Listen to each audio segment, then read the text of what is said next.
Crypto currency से पैसा कमाना चाहते हैं तो ये वीडियो आपके लिए। यहाँ पर हम लोग बात करेंगे बेसिक्स ऑफ क्रिप्टो से लेके, यानी कि क्रिप्टो करेंसी क्या होती है से लेके हम बात करेंगे क्रिप्टो करेंसी से कैसे पैसे कमाए जाते हैं। इसमें मैं आपको ये भी बताऊंगा कि कौन सी ट्रेडिंग हलाल है, कौन सी ट्रेडिंग हराम है जिसपे आपने नहीं जाना। फिर मैं आपको छोटी छोटी और बहुत सी चीजें बताऊंगा जिसमें जो है ना वो ट्रेडिंग कैसे की जाती है, क्रिप्टो करेंसी के लिए कौन सी एक्सचेंज बेहतर है, फिर आपने कितने पैसे इन्वेस्ट करने होते हैं, कैसे पता चलता है कि मार्केट जो है ना ऊपर जाएगी या नीचे आएगी। फिर इसके अंदर हम लोग छोटी छोटी और बहुत सी चीजें देखेंगे जिससे आप लोग इंशाल्लाह क्रिप्टो एक्सपर्ट बन जाएंगे। मेरा मैं कर लीजिए अगर आप लोग क्रिप्टो के वाले से जानना चाहते हैं और अगर आप लोग हमारे कि क्रिप्टो करेंसी से हमने कैसे पैसे कमाने, तो उसके लिए मैं यहाँ पर दो चीजों में क्रिप्टो को डिवाइड करूंगा। एक बेसिक्स ऑफ क्रिप्टो है, फिर हम बात करेंगे बाद में एडवांस क्रिप्टो की। बेसिक्स ऑफ क्रिप्टो में सबसे पहले बात करते हैं क्रिप्टो करेंसी है क्या। तो बेसिकली ये एक डिजिटल करेंसी है जिसको आप अपने मोबाइल से कंट्रोल करते हैं और आप जो है वो इसमें दो काम कर सकते हैं। एक तो आप किसी को जो है ना वो क्रिप्टो भेज सकते हैं अपने मोबाइल से, दूसरा आप इसमें ट्रेडिंग कर सकते हैं। अनलेस जैसे आपने सुना होगा पेपर करेंसी के बारे में, सुना कि आप यूज ही करते होंगे। तो ये जो हमारे हाथ में नोट होता है ये पुरानी टेक्नोलॉजी थी, ठीक है। ये होती है बेसिकली सेंट्रलाइज्ड जो है ना करेंसी। अब सेंट्रलाइज्ड और डिसेंट्रलाइज्ड का कंसेप्ट क्या है वो मैं आपको बताता हूँ। उससे पहले आपको मनी एंड जो है ना करेंसी का कंसेप्ट समझना है। मनी बेसिकली क्या होती है, वो करेंसी होती है जिसको गवर्नमेंट जो है वो समझ ले डिसेंट्रलाइज होती है, ठीक है। इसको गवर्नमेंट जो है वो कंट्रोल नहीं कर सकती। अब मनी के अंदर जो है ना वो गोल्ड आ जाता है। अब गवर्नमेंट क्यों नहीं कंट्रोल कर सकती, क्योंकि गवर्नमेंट जो है ना मजीद गोल्ड छाप नहीं सकती। उसको ढूंढ सकती है, निकाल सकती है, लेकिन उसके लिमिटेड रिसोर्सेज हैं। लेकिन जो है ना वो ये जो पेपर करेंसी होती है ये सेंट्रलाइज्ड होती है, इसको गवर्नमेंट जो है वो छाप सकती है, ठीक है। सेंट्रलाइज का मतलब क्या हो गया कि वो करेंसी जो कि गवर्नमेंट जो है वो छाप सकती है, गवर्नमेंट के कंट्रोल में है, उसको हम कहते हैं सेंट्रलाइज करेंसी। तो ये जो पेपर करेंसी होती है सेंट्रलाइज होती है और ये गवर्नमेंट के कंट्रोल में होती है। जबकि जो डिसेंट्रलाइज होती है वो गवर्नमेंट के कंट्रोल में नहीं होती, उसी के अंदर क्रिप्टो करेंसी भी आती है। यानी कि क्रिप्टो करेंसी को गवर्नमेंट कंट्रोल नहीं करती, इसको जो है वो ब्लॉकचेन के अंदर हम लोग जो है ना वो सेंड करते हैं। ब्लॉकचेन टेक्नोलॉजी जो होती है उसका यूज करते हैं और जो है वो ये किसी गवर्नमेंट के कंट्रोल में होती है, इसीलिए जो है ना बहुत सी गवर्नमेंट इनके खिलाफ भी होती है क्रिप्टो के। तो चलिए अब आपने सिंपल कंसेप्ट तो समझ लिया कि क्रिप्टो करेंसी क्या होती है। अब बात कर लेते हैं कि अगर हम लोग क्रिप्टो करेंसी के अंदर इन्वेस्ट करना चाहते हैं तो किस तरह से इन्वेस्ट किया जाता है।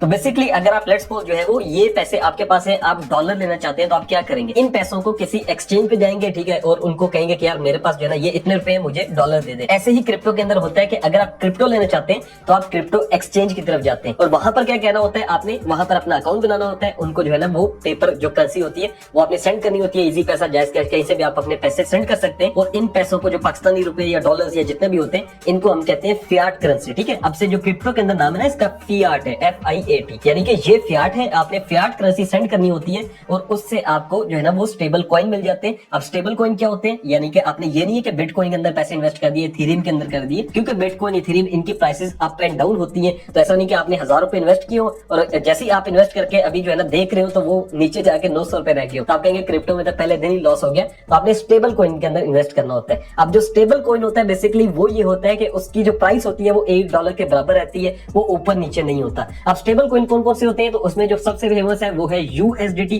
इसके अलावा होता है BUSD, फिर FDUSD होता है और USDC भी होता है। काफी कॉइन्स है, ये मैंने आपको बता दिए, ठीक है। USDT जिसमें सबसे फेमस है। तो इसके अंदर आप इन्वेस्टमेंट करते हैं, उसके बाद आप जो है ना एक्सचेंज में जाके बिटकॉइन खरीद सकते हैं, इथेरियम खरीद सकते हैं, कोई भी जो कॉइन आप लेना चाहते हो वो ले सकते हैं। अब जो बिटकॉइन है ये सबसे बड़ा कॉइन होता है। इसकी आपको छोटी सी जो है ना एक सबसे पुरानी एग्जांपल देता हूँ कि बिटकॉइन के साथ हुआ क्या था पता है। एक फनी जो है ना ये एग्जांपल है कि बिटकॉइन एक बंदे ने, नाम मैं यहाँ मेंशन कर दूंगा, उसने जो है वो बिटकॉइन कितने दिए थे, 10,000 बिटकॉइन दिए थे सिर्फ पापा जॉन्स के 2 पिज्जा खरीदने के लिए। इसकी फनी एग्जांपल है। अगर आज के टाइम में होता तो भाई वो बंदा जो है ना अरबोपति हो चुका होता। खैर बिटकॉइन जो है वो सबसे कह ले के मेन जो है ना वो कॉइन है क्रिप्टो करेंसी के अंदर और इसी से ही मार्केट अप एंड डाउन होती है। बिटकॉइन ऊपर जाता है तो सारे जो आल्ट कॉइन्स हैं वो ऊपर जाते हैं। आप पूछेंगे आल्ट कॉइन क्या है, तो अदर देन बिटकॉइन जितने भी कॉइन्स हैं, ठीक है, वो सारे आल्ट कॉइन कहलाते हैं। अब आपने ये टर्मिनोलॉजी पहले सीख ली। फिर दूसरा आपने ये सीखना है कि भाई अगर मार्केट ऊपर जा रही है, ठीक है, तो फिर मार्केट का ट्रेंड क्या है, मार्केट बुलिश है। मछलियां होती हैं, होता है ना सियासतदान भी जो होते हैं हमारे, इतने बड़ी बड़ी मछलियां होती हैं।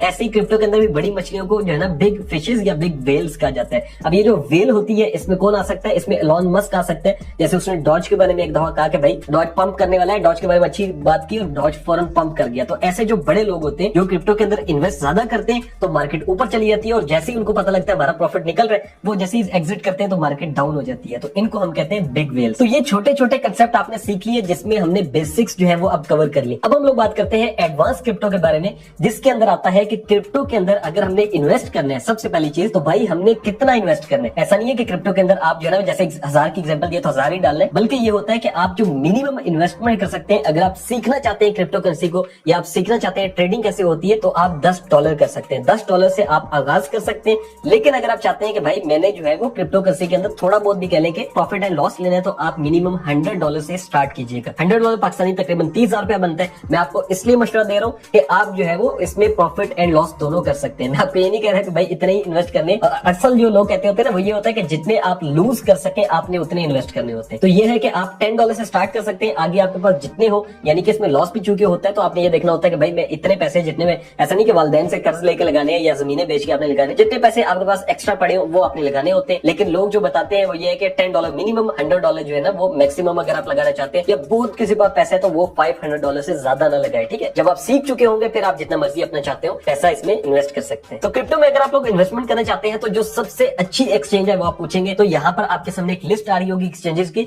जिसमें आप देखें तो दुनिया के अंदर जो टॉप की एक्सचेंज है वो बाइनेंस है। अब बाइनेंस पे कैसे अकाउंट बनाना है, बाइनेंस में कैसे इन्वेस्ट करना है, बाइनेंस में अपनी केवाईसी कैसे करते हैं, छोटे छोटे स्टेप्स हैं, लेकिन इस पे मैंने एक ऑलरेडी वीडियो बनाई हुई है, तो उसका आपको लिंक मिल जाएगा डिस्क्रिप्शन में, आपने वो लाजमी देखनी है, इससे आपकी जो है ना केवाईसी और सारी चीजें हो जाएंगी। अब हम लोग बात करते हैं क्रिप्टो के अंदर कितनी टाइप्स की ट्रेडिंग होती है। तो क्रिप्टो के अंदर बेसिकली दो तरह की ट्रेडिंग होती है, एक होता है स्पॉट ट्रेडिंग, दूसरी होती है फ्यूचर्स ट्रेडिंग। अब जो स्पॉट ट्रेडिंग होती है इसको लोग कहते हैं कि ये हलाल है और फ्यूचर्स को ज्यादातर लोग कहते हैं हराम है। स्पॉट ट्रेडिंग आपको समझा देता हूँ क्या होती है कि आपने क्या करना होता है कि आपने एक कॉइन खरीदा, अब आप उसको अपनी मर्जी के टाइम पे बेच सकते हैं, यानी कि मार्केट जब नीचे आई आपने कॉइन खरीद लिया, अब आपने कॉइन बेच दिया जब आपको प्रॉफिट हो रहा है। जबकि फ्यूचर्स जो होता है उसके अंदर लेवरेज होती है, वो क्या होती है कि आपने 1:50 की लेट्स सपोज लेवरेज लगाई। अब बिल्कुल सादा में समझाता हूँ कि आपके पास 1000 रुपए, अब आपने क्या किया कि आप फ्यूचर्स में गए, आपने देखा कि यार एक क्रिप्टो की प्राइस लेट्स सपोज $5000 चल रही है, आपने अपना $1000 लगाना है, अब आपके पास बहुत कम पैसे है, ठीक है, आपने जो है देखा $50,000 या $1000 है समझे, ठीक है। अब आपने क्या किया कि जो है ना वो बाइनेंस या जो भी एक्सचेंज है उससे आपने उधारे पैसे पकड़ लिए, आपने जो है ना 1:50 का अगर आपने लेवरेज लिया,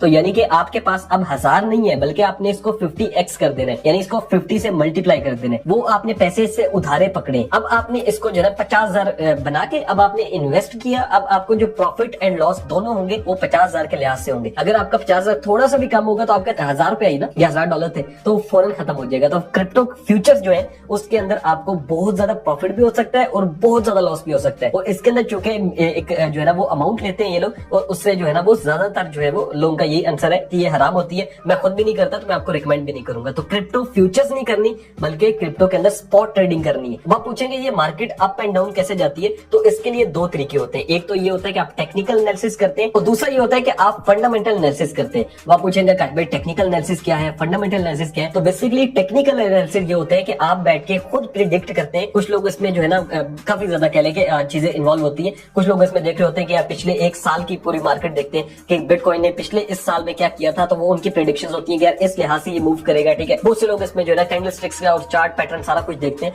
तो ये होता है कि आपने खुद एक्सपीरियंस और कह लें कि अपने जो है ना वो सीख के आपने खुद से बताना होता है कि ये अब आगे इतना जाएगा। दूसरा ये होता है कि ये टेक्निकल हो गया, दूसरा होता है फंडामेंटल एनालिसिस, जिसके अंदर क्या होता है कि आप मार्केट को देखते हैं और उसकी न्यूज देखते हैं, यानी कि अगर आप ट्विटर में जाते हैं सारे क्रिप्टो के लोगों को फॉलो कर लेते हैं, अब वो आपको जो है ना वो बताएंगे, और जैसे अब बिटकॉइन के बारे में कोई बुरी खबर आ जाती है या पाकिस्तान लेट्स सपोज पाकिस्तान ने क्या ही हमला करना है इसराइल पे, ईरान ने जैसे इसराइल पे हमला किया था, ठीक है। अब ईरान ने इसराइल पे हमला किया, इन दोनों के आपस में जंग शुरू हुई, उससे क्या हुआ कि क्रिप्टो की मार्केट डाउन होगी। वो क्यों डाउन होगी, क्योंकि क्रिप्टो जो है वो कह लें कि अमेरिका से ज्यादा कंट्रोल हो रहा है, यानी कि उधर ज्यादा बिटकॉइन जो है ना इन्वेस्टर है, तो हुआ क्या कि उन्होंने पैसे निकाल लिए इन्वेस्टर ने, क्योंकि इसराइल और अमेरिका एक साथ है, तो भाई वहां से जो है वो कह लें कि मार्केट डाउन हो गई। तो इस तरह से जितनी बड़ी न्यूज आती है उनकी बुनियाद पे आपने डिसाइड करना होता है कि जो है ना मार्केट अप जा रही है या डाउन जाएगी। तो फंडामेंटल एनालिसिस आपने लाजमी करने होते हैं जो कि न्यूज पे डिपेंड कर रहे होते हैं, और टेक्निकल एनालिसिस मेरी नजर में जो है 30-40% ही मैटर करते हैं, जबकि ज्यादा जो है वो फंडामेंटल एनालिसिस मैटर करते हैं। तो उम्मीद है कि आपको क्रिप्टो के बारे में बहुत सी चीजें पता लग गई होंगी।